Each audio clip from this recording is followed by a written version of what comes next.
Good morning, good afternoon, and good evening, beautiful people in the world. It's me, Lady, and I'm mega spooked, okay?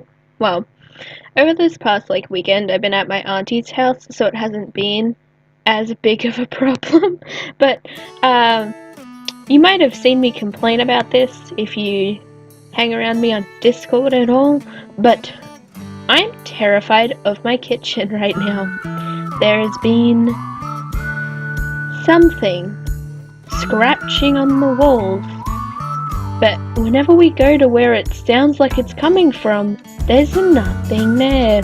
And then the scratching stops, and then the scratching starts, and I'm spooked. I'm a very easily paranoid person.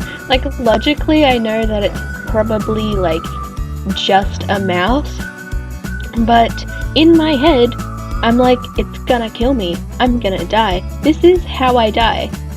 And it's mega spooky.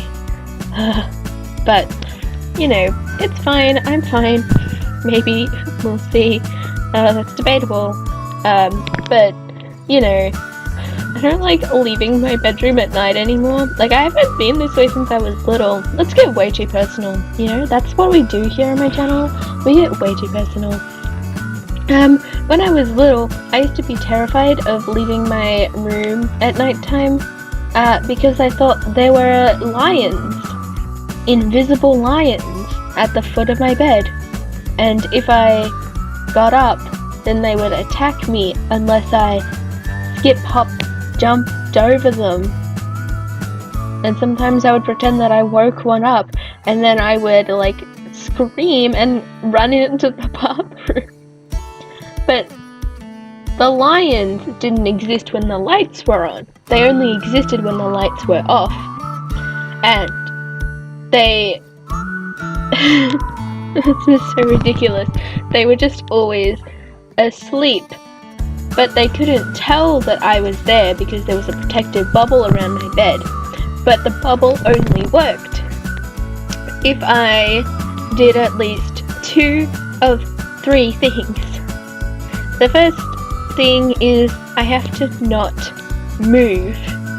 The second is I have to be quiet. And the third is I have to close my eyes. So basically I'm just trying to get myself to go to sleep. But I was really little when I did this. And no one told me this. This is just something that I made up in my mind, which I think is absolutely crazy. But for years, I was just absolutely paranoid that there were lions, actual lions that slept at the foot of my bed, and I don't know why. Oh, is this strange? Is this strange to any of you? Because it's strange to me.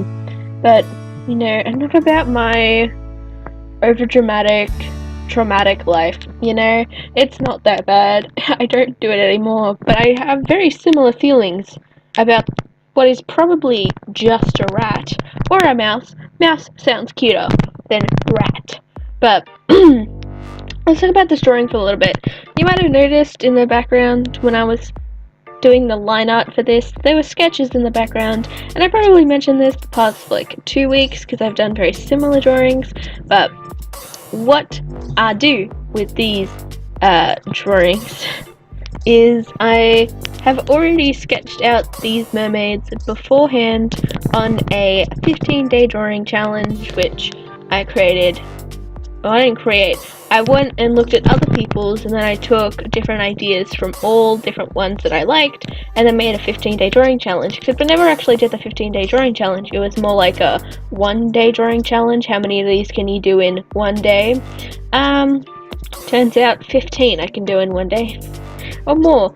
I did, and so that's what this is. Same with Roxy and Candy, but I don't have another one done for next week, so I'm probably going to do another whole page for next week. But, I like how this turned out. This is my original character, Bisma, who is recently become, my main OC, because this is how, my OCs work in my brain. I used to have 69, which was haha, big joke, don't worry about that, there was just a massive, break in the video, but, now I've got nearly 100, because I started focusing on Bisma and her story. It used to be focused on Candy and her story, and then I thought more about Bisma and her story. Bisma's a more new character, and I just generally like her more. Not that I don't love Candy or any of my other characters, but I just want to pursue Bisma's story and character more as my main original character. Especially in my head, I think about her a lot more than I do a lot of other characters because I just find her interesting. And I've planned out so much of her life and thought about so much of her life, but you know, if you don't get too much into art, maybe I can do it in a longer video if you want to see that. Let me know. Question of the day, let me know if you want to hear me talk more about how I create characters. Alright? Anyway, thank you all so much for watching this video about me being terrified and me asking questions about original characters. Wow, my videos are top quality, I know. Make sure to give the YouTube things like, a comment, subscribe, you know what they are. Links will be in the description down below for things I do and yada yada things and such. I hope you're all having a fantastic Sunday, and if it's not Sunday when you're watching this, I hope you have a fantastic rest of the day, and I will see you all tomorrow for another day of Mermay. Thank you all again. Goodbye. See you tomorrow.